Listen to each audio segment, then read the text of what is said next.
उत्तरांचल नामा में आप सभी का स्वागत है। मैं हूं शक्ति प्रकाश श्रीवास्तव। टीम पंकज घोषित, पंकज की जगह भाई। उत्तर प्रदेश में होने वाले विधानसभा चुनाव और पार्टी की उसके लिए माकूल तैयारी के मद्देनजर बीजेपी की प्रदेश कार्यकारिणी घोषित करने में काफी समय लग गया।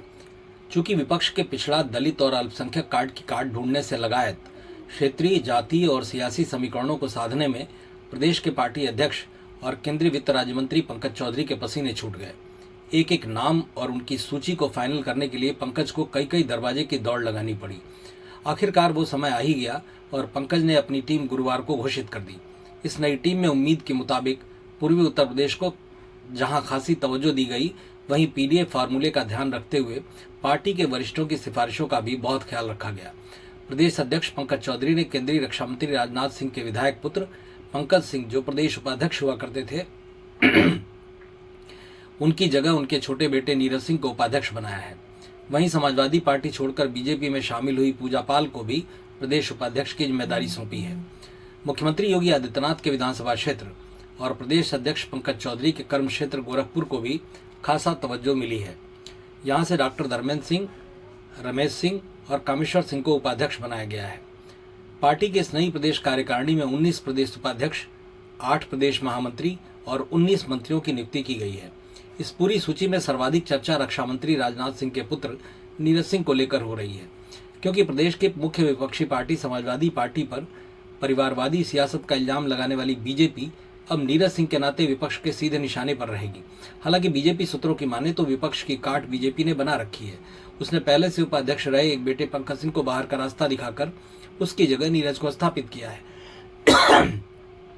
दरअसल पिछले साल सर्दियों में जब केंद्रीय वित्त राज्य मंत्री और महाराजगंज संसदीय क्षेत्र से सांसद पंकज चौधरी को प्रदेश बीजेपी की कमान सौंपी गई थी, तभी से इस बात की चर्चा होने लगी थी कि लगभग साल भर से भी कम समय में होने वाले विधानसभा चुनाव को देखते हुए पंकज के सामने अपनी प्रदेश की टीम खड़ी करना बड़ी चुनौती होगी।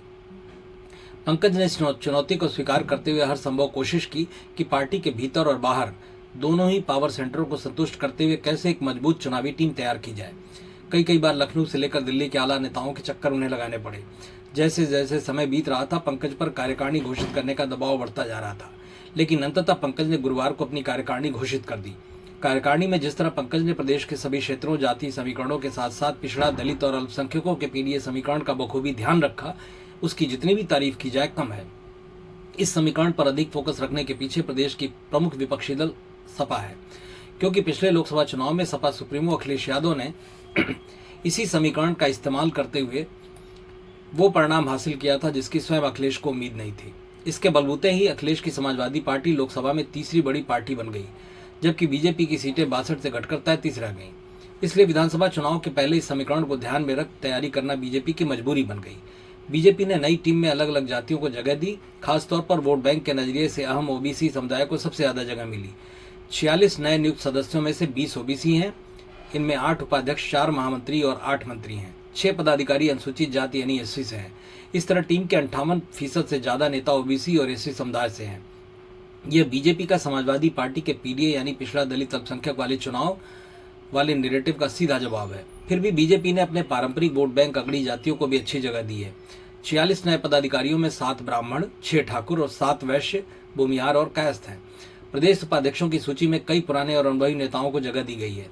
इनमें पूर्व मंत्री सुरेश राणा, पूर्व सांसद प्रियंका रावत और वरिष्ठ नेता कृष्ण बिहारी राय शामिल हैं। बीजेपी ने इस बार संगठन में सामाजिक और क्षेत्रीय संतुलन बनाए रखने पर विशेष जोर दिया है। कुल मिलाकर टीम अब 48 सदस्यों की हो गई है, जबकि पुरानी टीम 43 सदस्यों की ही थी। मतलब की बात में आज बस इतना ही।